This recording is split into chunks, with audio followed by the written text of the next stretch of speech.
NFL insider Dan Graziano with me. We're continuing with the quarterback injury update. So let's talk about Joe Flacco. Had an extended layoff due to a back issue. What's the latest with him, Dan?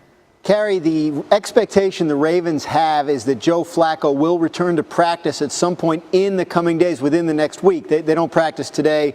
They have another fake game tomorrow night, and they won't practice on Friday. So Saturday would be the first time he could get back on the field, and I understand that is possible.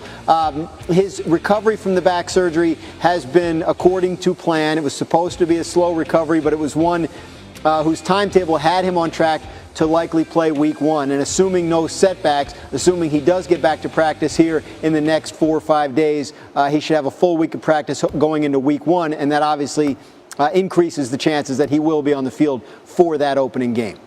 Same question that was asked about Andrew Luck. Different situation, though. So he's not necessarily practicing with the team, but he should have a full week of practice. Does that help him with timing, or what does he miss or lose out with his team? Well, as mentioned in the earlier segment, Andrew Luck, Joe Flacco was practicing in May and June. Andrew Luck, it's been much longer. Plus, it was a shoulder injury, not a back injury. So he has a different kind of recovery in terms of getting his throwing motion and all that back to where it needs to be. I think the timetable on Andrew Luck is a lot more concerning in terms of his availability, for week 1 and possibly even week 2. I think this goes into the season, and you may be looking at an Andrew Luck timetable that now brings him back at some point in mid to late September. Again, the Colts all along have said they will not push him to be ready for week 1 at the expense of further games down the road and the risk of re-injury.